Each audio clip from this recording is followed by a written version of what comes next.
பழனி தண்டாயுதபாணி சுவாமி திருக்கோவில் உண்டியல்கள் நிரம்பியதை தொடர்ந்து 2 நாட்கள் உண்டியல்கள் திறக்கப்பட்டு எண்ணப்பட்டதில் பக்தர்கள் காணிக்கை வரவு ரூபாய் 5.42 கோடியை தாண்டியது.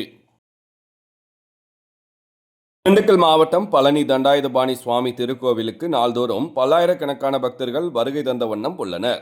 இந்நிலையில் திருக்கோவில் உண்டியல்கள் நிறைந்ததை தொடர்ந்து 2 நாட்கள் உண்டியல்கள் திறக்கப்பட்டு எண்ணப்பட்டது.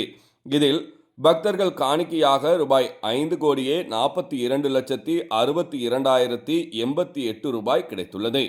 தங்கம் 1,131 கிராமும், வெள்ளி 21,324 கிராமும் கிடைத்தது. Malaysia, Singapore, America, Japan, Australia உள்ளிட்ட பல்வேறு நாட்டு கரன்சிகள் 1,610 கிடைத்தன. இவை தவிர பித்தளை, வேல், ரிஸ்ட் வாட்ச், ஏலக்காய், முந்திரி, நவதானியங்கள், பட்டாடைகளையும் பக்தர்கள் காணிக்கையாக செலுத்தியிருந்தனர். உண்டியல் எண்ணிக்கையில் பழனி ஆண்டவர் கல்லூரி மாணவியர், திருக்கோவில் அலுவலர்கள், வங்கி பணியாளர்கள் என 500க்கும் மேற்பட்டோர் ஈடுபட்டனர். பழனி கோவில் இணை ஆணையர் மாரிமுத்து, துணை ஆணையர் வெங்கடேஷ், உதவி ஆணையர் லட்சுமி, அறங்காவலர்கள் என பலர் பங்கேற்றனர். சனிக்கிழமை மதியம் 12 மணி அளவில் கிடைக்கப்பெற்ற தகவல்.